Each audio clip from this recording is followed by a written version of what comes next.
Kasi ano, testing natin yung original tsaka yung imitation ng Liwa Regulator Rectifier sa TMX125. Bali ang una natin ginawa, pinull charge muna natin. Tutukan sa regulator ah.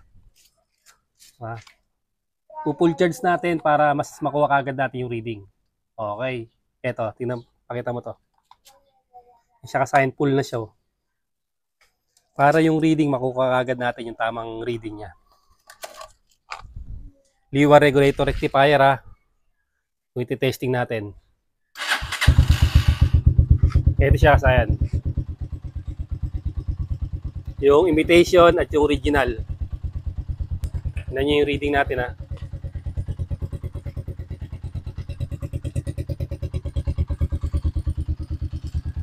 Para pag bibili kayo ng Liwa, sigurado tataas yung charging ng motor nyo. Hindi bababa na katulad yan.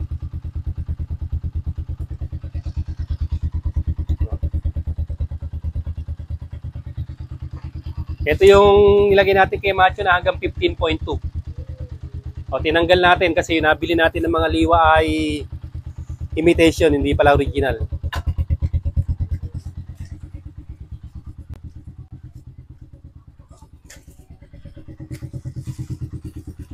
Siya, ito yung balot niya.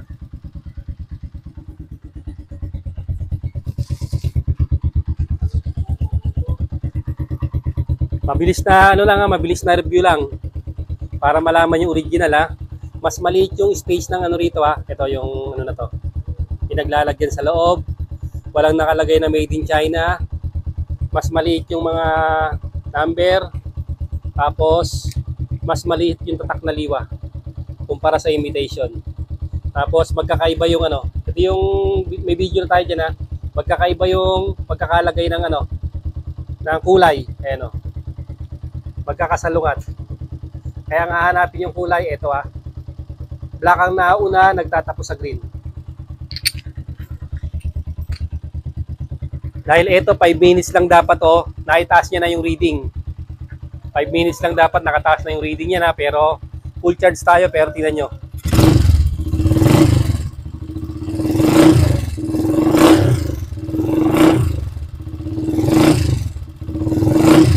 Pag nagbukas tayo ng mini driving light lang bubuksan natin Ang reading 14. Yan 14 reading mini driving light. Patayin natin, buksan natin yung park light, headlight, tail light. Park light, headlight, tail light. Yan yung reading natin Park light, headlight, tail light.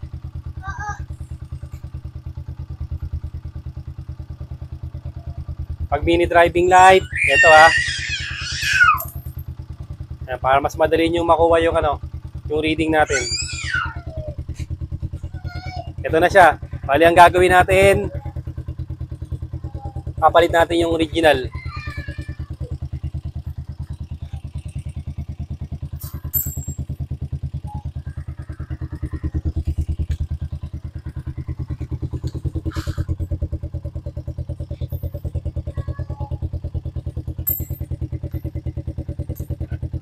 Ito yun Ito yung original natin ikakabit muna natin. At ito pala kasi yung kulay black Pansinin nyo, hindi siya nakalagay. Pero hindi siya nag-overcharge. Hindi nakalagay yung black, hindi nag-overcharge. O ilalagay natin yung black.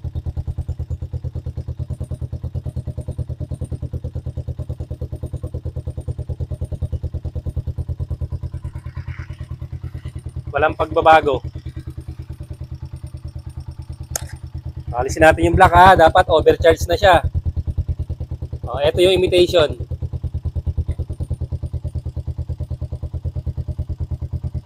Imitation hindi nagbago Okay, tatanggalin lang natin para wala nang patayan, para mas malinaw Testing natin ng tuloy-tuloy. Pasmado, may ground konti. Yan. Sin muna natin.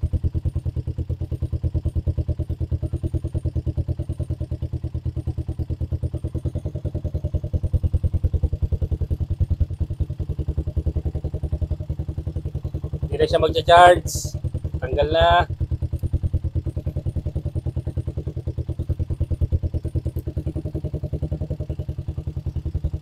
Charging. Okay ha. Ito na yung original. Ito na yung original natin ha. Pansinin ang pagkakaiba. Hindi natin nilalagay din yung black katulad yan. Kulay-kulay. No.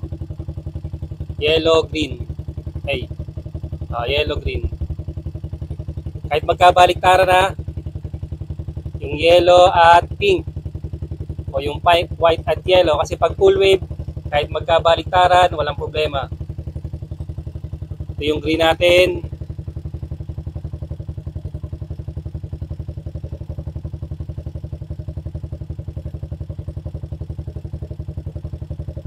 Okay, may news live na tayo para mas maganda. Mas madali. Tapos dito,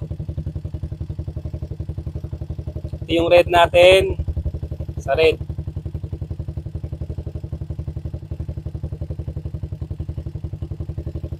Okay, wala pa tayong reading ha. Tapos, pink. Pink, ilagay natin sa yellow dahil full wave kahit magkabaliktaran. Okay, pansinin ang reading.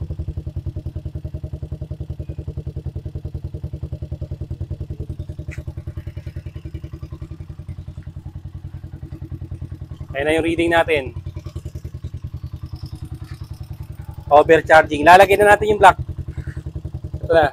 Lalagay na natin yung black.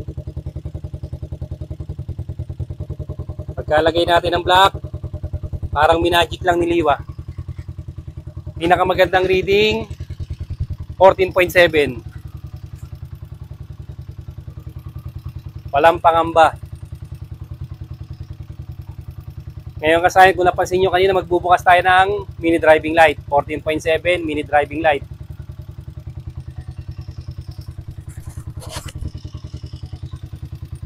$14.5, 14.6. Yan yung kaibahan ha, na nakita nyo kanina. Patayin natin, magbubukas naman tayo park light, headlight.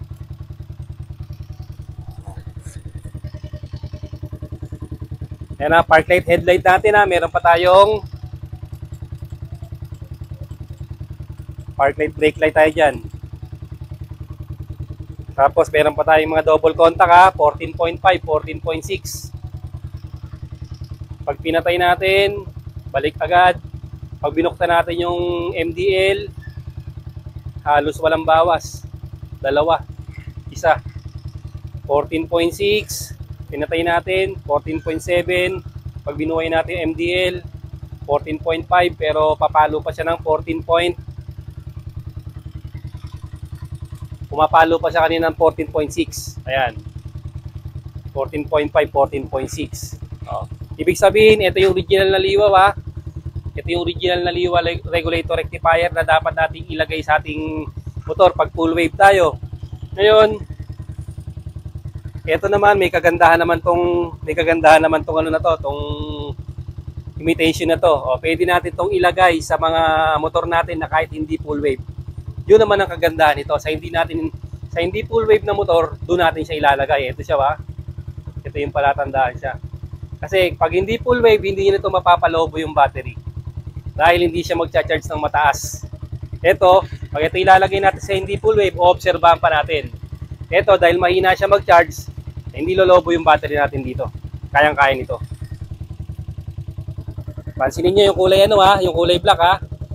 Kanina, kahit nakatanggal yung black niya, ganun pa rin ang reading, hindi nagbabago. Ito, pag nakatanggal yung black, ayan na siya. Overcharging na kagad siya. O, pag nilagay natin yung voltage controller, pansinin nyo kagad yung reading, back to normal na siya. Nakakabit pa yung MDL natin. Kahit nakabukas ha, testingin natin ha kung nakabukas, kung naka-overcharge tayo ha. Nakatanggal, nakabukas yung MDL, nakabukas yung ano, bababa naman siya kung sa ano. Kung bababa rin siya. Pero siyempre pag nagpatay tayo, ng mga ilaw. Ayan siya kasayan. Oh. Dahil ito ay fast charger. Kaya pag nagpapailaw, pwede mong lagyan yan. Pwede mong lagyan ng switch para pag gusto mong palakasin, pwede. Kagaya ng ginawa natin sa XRM110. Okay, huwag niyong kakalimutang ilagay ito ha, para walang paglobo.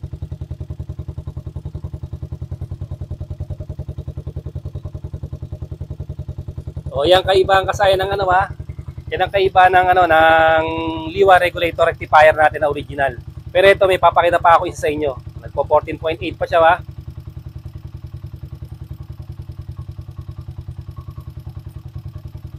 Naka-headlight pa tayo, wala. Ayan, 14.6 ha. Okay, nagpapassing pa yan. Ngayon, ito, ipapakita tayong isa. May bonus pa tayo rito. Bonus! Gagamitan naman natin ng Liwa full wave charger ng Rusi. Ito siya ba?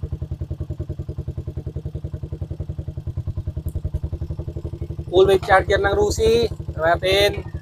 Okay, full charge tayo ha. Kabit natin.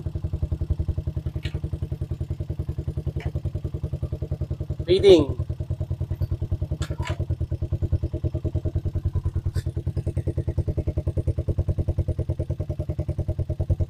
Ang Rusi yan ha. Ito hindi natin dito kinakabit. Pag ito gagamitin nyo ha, huwag nyo ikakabit to. Float lang to. Ngayon tingnan nyo yung reading ha. 14.7. Pakikita nyo yung magic ni Liwa. Pag nagbukas tayo ng MDL, baksak sa 12.9. Kanina 14.5. Ngayon 12.9. Tinatay natin to. Nagbukas tayo ng park light, headlight, tail light. Baksak ang reading. Ayan siya. Pag pinatay natin to, ayan siya, nakapatay ha. Okay, wag mamaya muli passing. Okay, buksan natin to. Mini driving light, 12.7. Tingnan nyo ha. Tingnan nyo mabuti sa akin, parang minamagic lang niliwa yan. Pansinin nyo ha. Nakabukas yung ating MDL ha. Patayin natin. Ayan, 14.5.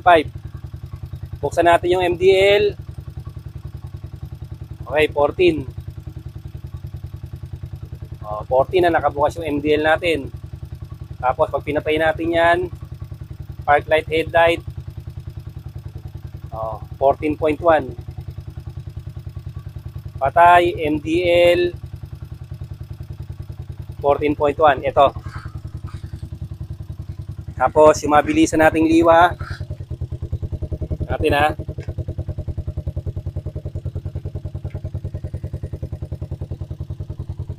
Ayan na, tingnan nyo, bumaba na siya. Nabukas yung bumababa, tumataas.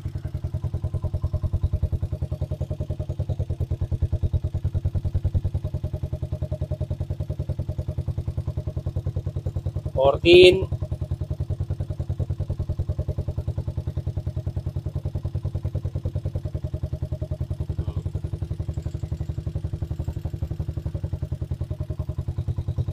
Okay, reading.